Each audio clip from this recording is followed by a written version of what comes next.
Good morning. We're going to try this for a second time. We are actually coming in live through Zoom. So if we miss any questions, or we'll come back later and check the stream if you guys have any questions. But in the meantime, I need to just get one thing and then we can actually start. So fingers crossed this works. All right, so welcome. I am Tricia Dycka. I am here with Gina Charles. We are going to be talking about mindfulness and the monkey mind chatter. So Gina Charles is an author and an illustrator of 2 books about authentic living and the spiritual awakening. She's also the founder of newworldliving.net, an online store with positive apparel and spiritual jewelry. Guys, I want you to see my shirt. I actually got this from her store. So I actually have another one too, so I enjoy them. Welcome. Hey, can you hear me? I can hear you fine this time. Oh, good. It's actually working. That shirt looks great on you. Thank you. I'm glad you like it. I do. So tell us about mindfulness and the monkey mind chatter and what you're doing. Well, what I do, aside from New World Living, I'm Gina Charles, of course, and I write about what I call authentic living. So we're going to jump right into it, and we're going to talk about thought. And I love talking about thought. So let's look at thought. And to me, there are 2 kinds of thought, right? And most people probably think it's positive thought and negative thought. But really, it's noticed thought and unnoticed thought. And the unnoticed thought is really the place that we live most of the time. And these thoughts now create our life experience, creates our tomorrow, it creates in our next hour. And it's all a bunch of static that's happening incessantly. I mean, the National Science Foundation says that we have between 50 and 70,000 thoughts a day. So when I look at that and I say to myself, wow, how many of the 60,000 thoughts or so that I'm having in my head all day long, how many of those thoughts do I actually notice? How many are in my highest good? How many are in the highest good of all? How many are debilitating? Really, we don't have an answer. Like most people I don't think would have a clue. Like, oh, I have 972 happy thoughts a day. We don't know. We don't have any idea, right? So that puts me in a place that I say, wow, I really got to come up with something for me to stay awake and aware. So I noticed that there's thought that you see and thought that you don't see. So this will better describe what I'm talking about. It's one thing when we notice a thought and you become aware of that thought itself. But when you do that, you also then become aware that you are the eyewitness to thought. And this puts you in an expanded space of consciousness. You are now what we call awake and aware, because you're having, well, what science calls cognitive thinking. The programming just saw itself. You not only see thought as a separate thing, because you're not thought, of course. You are the eyewitness that notices the thought. You are what is aware of the thought. And in that moment of the separation of thought and self, you are now awake and aware. And these are our 2 states of being in this human experience, which I think would be very helpful if when you get here, somebody would mention that. I know for myself, like, I definitely caught myself going down the rabbit hole more than one, it's the same thing. Like you're driving to work or you're driving to the supermarket and you get there and all of a sudden you're like, holy shit, how did I get here? Like you're on autopilot. You're on autopilot without paying any attention to what's going on around you. Right. And that's what a lot of us do when we're going through life and we're rushing, we're on autopilot. Right. That's where I say for empaths, it's really important for us to be present, so that we start to see what we feel. And as empaths, all those thoughts in our heads, some of these thoughts don't even belong to us. So self-worth, or when you start beating the shit out of yourself out of a randomly all of a sudden you're down talking to yourself, it's like, well, where did that even come from? Exactly. But for the most part, we go down with that thought process without stopping it or questioning it or saying, this is nothing to do with me. This isn't even mine. Exactly. So in taking this concept and then putting that layer of being an empath on top, I would think that it was essential for empaths to to see not say, because it's a different thing for the mind to learn a sentence and repeat it, and it's different when the mind sees it, not just says it. So when we practice being the eyewitness to thought, and all of a sudden we start noticing thought running through our frontal lobe like someone else had said it, you are awake and aware in the moment. So what does that mean? That means that in that moment you have joined reality. You have connected with your true power because you have disassociated all your focus from the thoughts, and you see thought as something separate from self. So when that happens, any bad feelings that are being generated by that unconscious thinking fall away.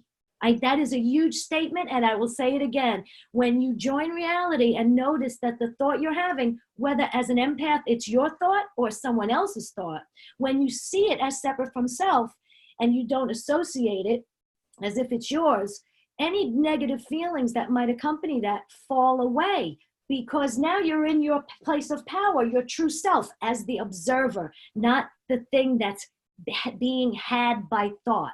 Does that make sense? Yeah, it does. It's another way to say it is, as you're having these thoughts and you stop yourself from having them.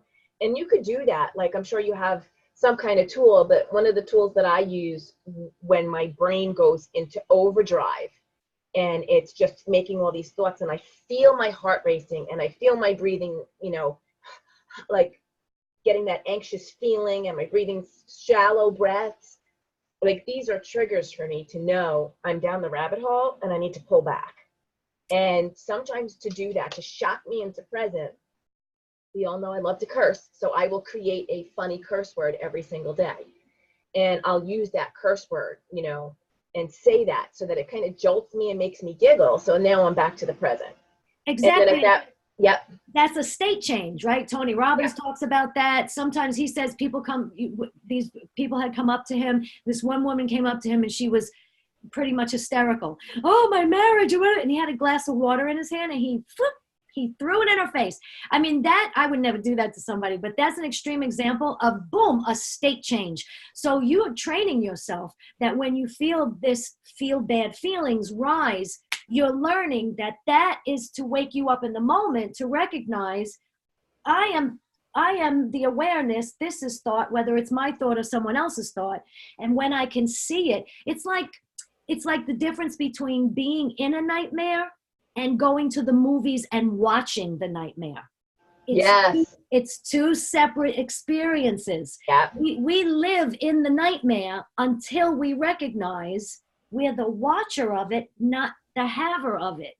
And when that happens, the pain and suffering falls away because, I mean, I don't know anybody, I hope you don't either, that sits in the front row of the movie theater and actually screams for their life, thinking that they're going down with the ship. Not when you're watching the movie. And when you become the eyewitness, now you're watching it. It's not having you. Yes, that's very true. It is the ability to, and if you don't do it now, you could just start to do it daily, do something where you could stop yourself during the day, even set your alarm to stop yourself. Right. And, like maybe once an hour or once every other hour and say, what am I thinking about? Where's my head? What are the thoughts that are going on? And are they really helping me? Right. Or are they hindering me and they're tanking my emotional well-being into the crapster because I've decided to, this woe is me, or this whatever's going on in my life, and a lot of times we're making up these stories. Oh yeah. A lot of times this is the thought. It's unnoticed, unquestioned, and most often, okay, it's 100% of the time, but that might be too big of a bite to swallow at the moment, and unfounded. So almost all of it is untrue, because when we step back into reality, we'll also start to notice that when the mind makes a statement, it's usually just makes predictions, and it would have no way of knowing some of the things that it's like, oh, this is going to be a horrible day. And then you start out and you have the horrible day. But the only way really that my mind could make that statement to where I should actually believe it is if I had a crystal ball. And if I had a crystal ball, I would be at the 7-Eleven right now buying lottery tickets. I would not be here talking to you. Nice, nice. Well, do you have like a tip, or how do you tell people to recognize the unconscious, unawakened thought process that a majority, even, you know, even the Deepak Chopras, I know he said he has to catch himself as well. So Oh, yeah. it is always an evolving and learning process. It is by no means that, nobody is perfect. For human beings. We definitely, life is hot, messy, and fun. Right. And we have to understand that we have to cut ourselves some slack, because we're born into this place and we're not even taught that we have two states of being. We are born to associate to the identity. When a child is born, we start teaching them, this is your name. This is my name. This is who we are. None of that is true, metaphysically speaking. And so that disconnects us from our power. We really are a three-part team when we're having the human experience here in this place of duality. My body is my vehicle. The real me, is the electricity running this meat suit. And the operating system is the thing that calls itself Gina, that gave it a name and identity. That's my operating system. It's not who I am. And the thoughts that are traipsing through my head all day long is just programming. It's just programming. And programming is the things that we have learned up until this point. Now, how does that affect our everyday lives? Well, my history is the filter through which I see and experience my life and everyone in it. My mind-made identity, my fears, my unquestioned beliefs. And pretty soon, I don't hardly see you at all. I see my mind's version of you. I see my mind's version of life. And spiritual awakening is the disintegration, the falling away of these unnecessary filters. You get up, you have a bad day, and so the whole day is filled through that filter of having a bad day. So we understand what that means. And the next day, you don't have that. And now you feel great all day. So these are the filters. And what you asked is the ultimate question. How do you wake yourself up when you're sleeping? That is the ultimate human experience question. And it is nothing that the mind can do. However, I have 4 things that put us in a position where that you can awaken. I call it fuel. Flow emotion, practice unconditional acceptance, be the eyewitness to thought, which is the one you get the most bang for your buck. That alone could change your life experience. And to practice lucidity, which is to perceive your surroundings without all that mental commentary. Those 4 things always put me back in a space where that I can wake up in the moment.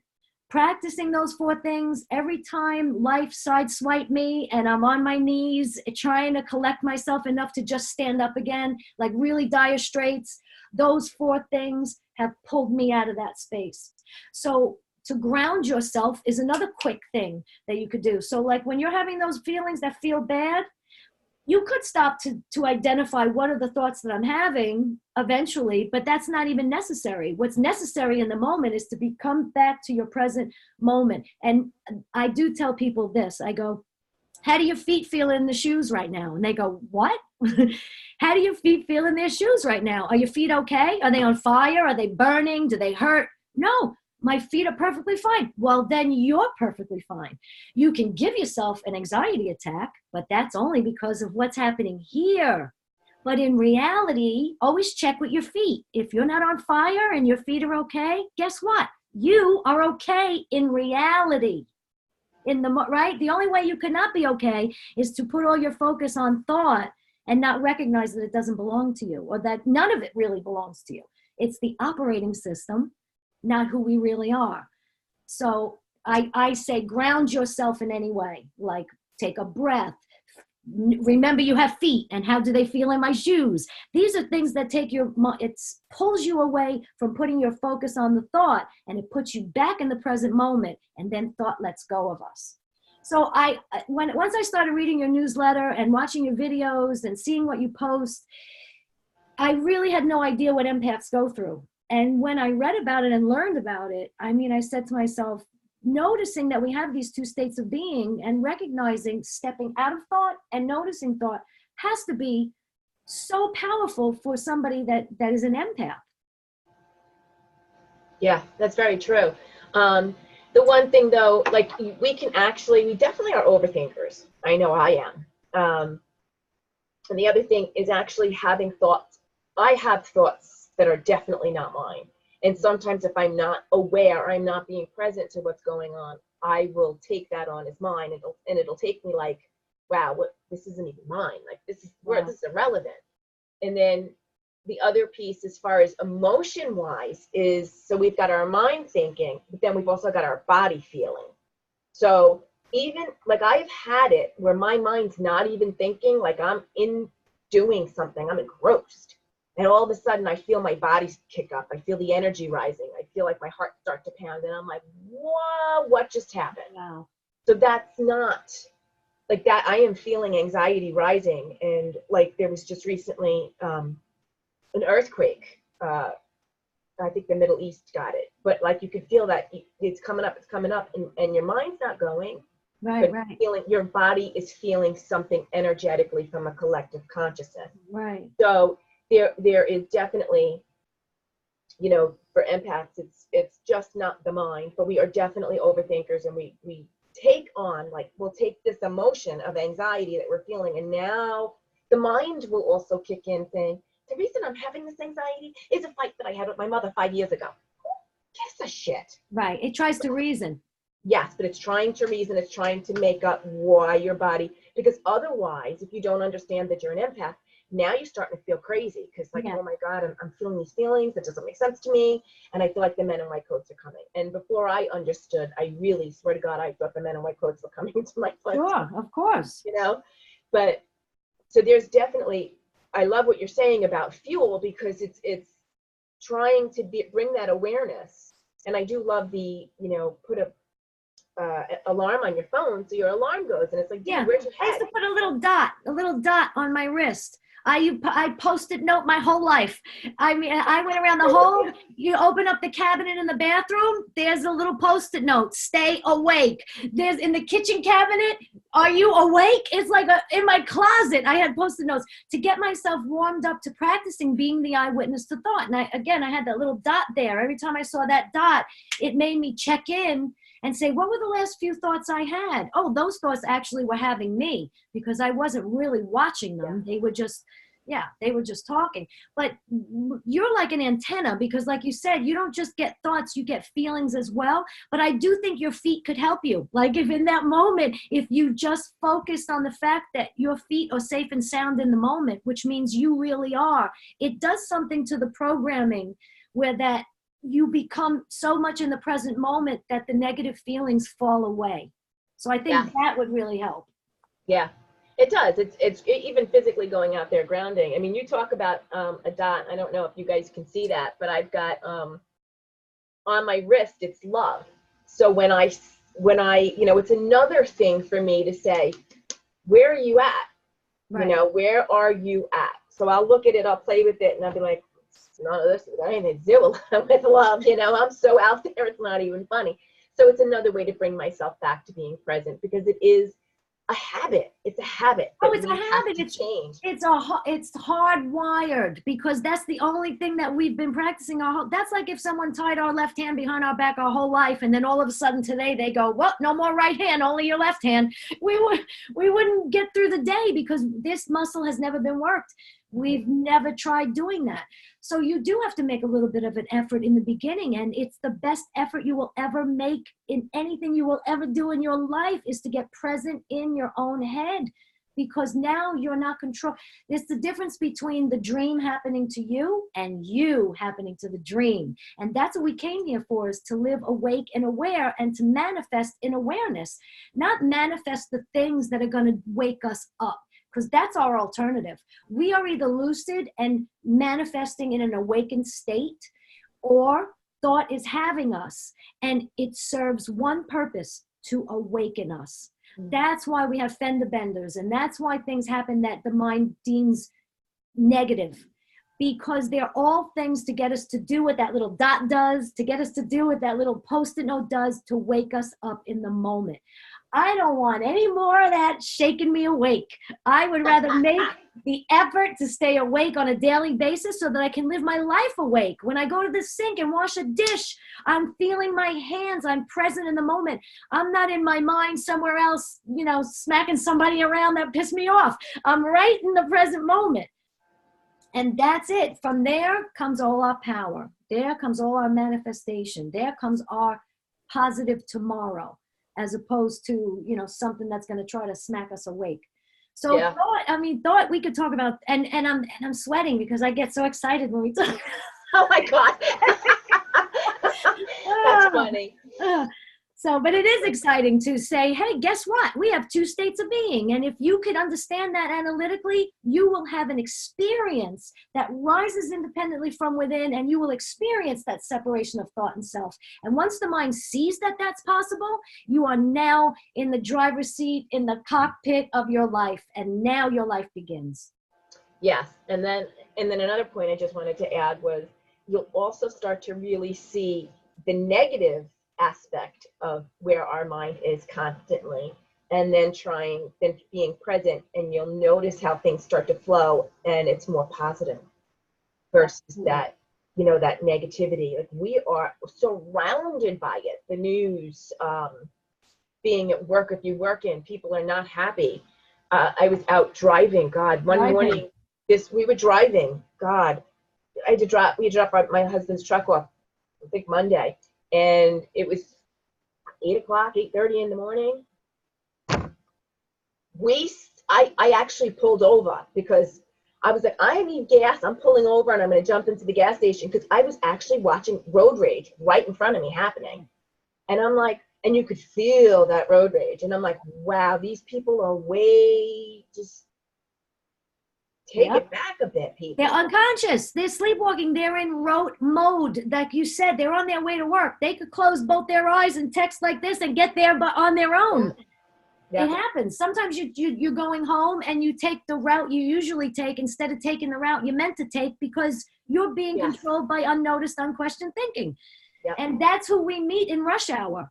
That's, and that's what Eckhart Tolle says. Like, if you see people that have get into an accident or whatever, they happen to have been at the same place at the same time, and they are at the same level of consciousness. And that frequency attracts. And boop, you have a fender bender with that person.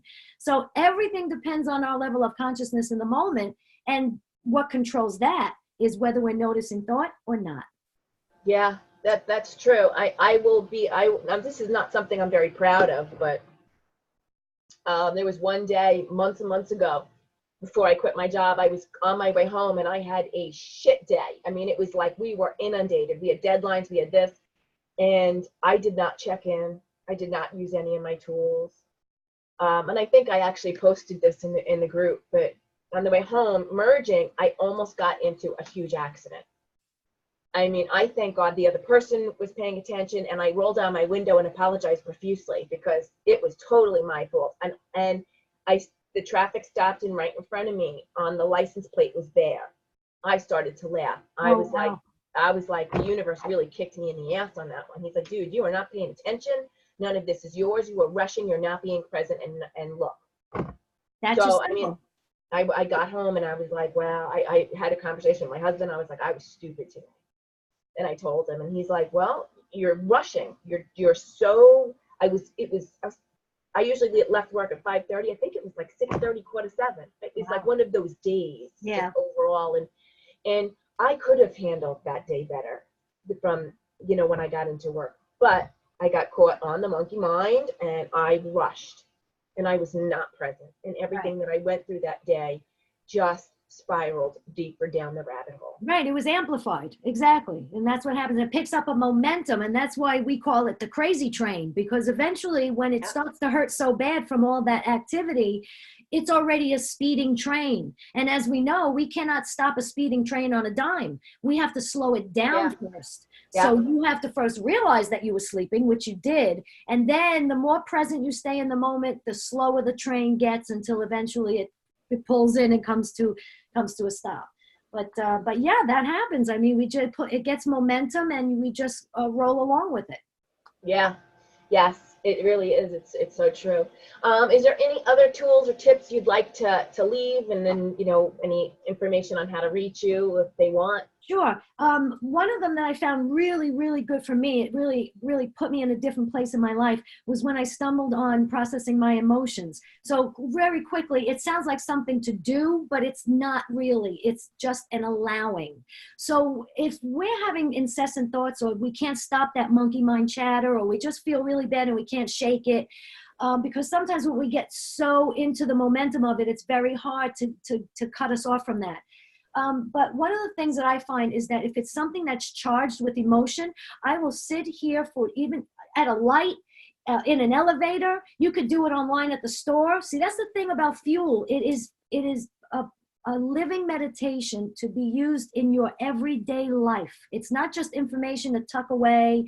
So I feel the emotion and I watch it as if it was happening to someone else. I watch the emotion. And when we don't feed an emotion with a story, it peaks, it dissipates, and then you feel yourself, all your muscles loosen. Why? Because that feeling just wanted to be acknowledged. And once it is acknowledged and not pour gas on it with more talking in the head, it rises and then it flies away. And in that, I always find that I take a very cleansing breath, like a knee-jerk reaction, like it's like that. And then you could really get a hold of the monkey mind. And then you could really pull that crazy train in for a stop. That really is a very helpful hint that's helped me a lot. You can reach me at ginacharles.com or newworldliving.net. And for all the happy empaths, I created a special coupon code today for anyone that wants a shirt from the new empath collection that I created from the newsletter and all the inspiration that I got from learning from you, Tricia. The new group, you'll get 15% off any shirt in there if you use empath15 as the coupon code. Well, what you can do is, because we're doing this through Zoom, is go on to the live once it uploads, hopefully, okay, fingers crossed, and just post the links and everything there. Right. Okay, perfect. All Thank right. you so much. It has been a pleasure, and let's see if we can do this. Awesome.